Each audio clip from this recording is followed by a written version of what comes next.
భగవంతుడు ఎక్కడుంటాడు? ఇది తిదివార నక్షత్రాలలోనే భగవంతుడు ఉంటాడా? మన వేదం, మన ఉపనిషత్తులు ఏం చెప్తున్నాయి? సర్వం కల్విదం బ్రహ్మ అని చెప్తుంది.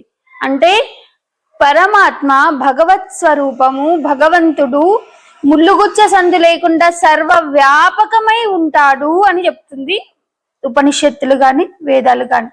4 వేదాలు ఉపనిషత్తులన్నీ భగవంతుడు సర్వాంతర్యామి అని చెప్తుంది.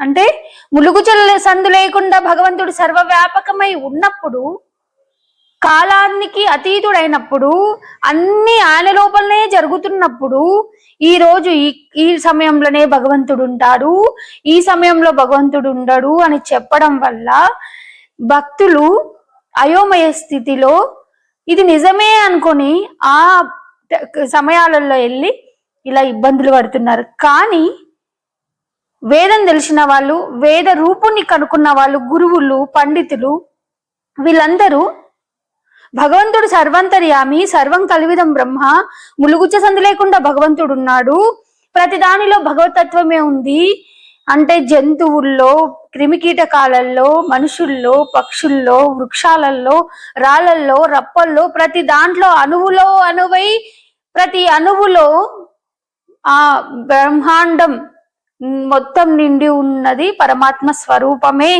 అని చెప్తే వాళ్ళు తెలుసుకుంటారు. అంటే ప్రతి దానిలో భగవతత్వాన్ని చూడమన్నారు కదా, ఏ విధంగా చూడాలనే ఆలోచన వాళ్ళకు వచ్చి భగవంతుణ్ణి నిజంగా భగవంతుని చేరుకునే మార్గాన్ని అన్వేషిస్తారు. ఎప్పటికీ ఇట్లా ఈ సమయంలో వెళ్ళండి, ఈ సమయంలో ఇట్లా చేసుకోండి, ఈ టైంలో ఇట్లా చేసుకోండి అని చెప్పడం ద్వారా ఇంకా మనం మూఢులను చేస్తున్నాం జనాలని.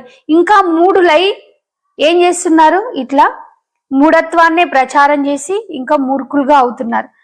మనం వేద రహస్యం ఏముంది, వేదంలో ఏం చెప్పిండ్రు, అది ఈ భక్తులకి, ఈ జనాలకి విప్పి చెప్పే సత్తువ గురువులకి, పండితులకు ఉంది. కాబట్టి ఆ పండితులు ఈ విధంగా చెప్తే వాళ్ళు శాంతించి, అవును కదా గురువులు, పండితులు ఈ విధంగా చెప్తున్నారు, సర్వం కల్విదం బ్రహ్మ అంటున్నారు, సర్వవ్యాపకమై పరమాత్మ ఉన్నప్పుడు సకల కాల సర్వావస్థలందు భగవంతుడు ఉన్నప్పుడు మరి నేను అనునిత్యం భగవంతుణ్ణి ప్రతి దాంట్లో వెతకాలి కదా, ప్రతి దానిలో దర్శించాలి కదా అనే ఒక లోపల అంతరంగమందు వాళ్ళకు భావన ఏర్పడి ఆలోచన వచ్చి 100 మందిలో ఒకడికి వచ్చిన ఆలోచన వాళ్ళు బాగుపడతారు.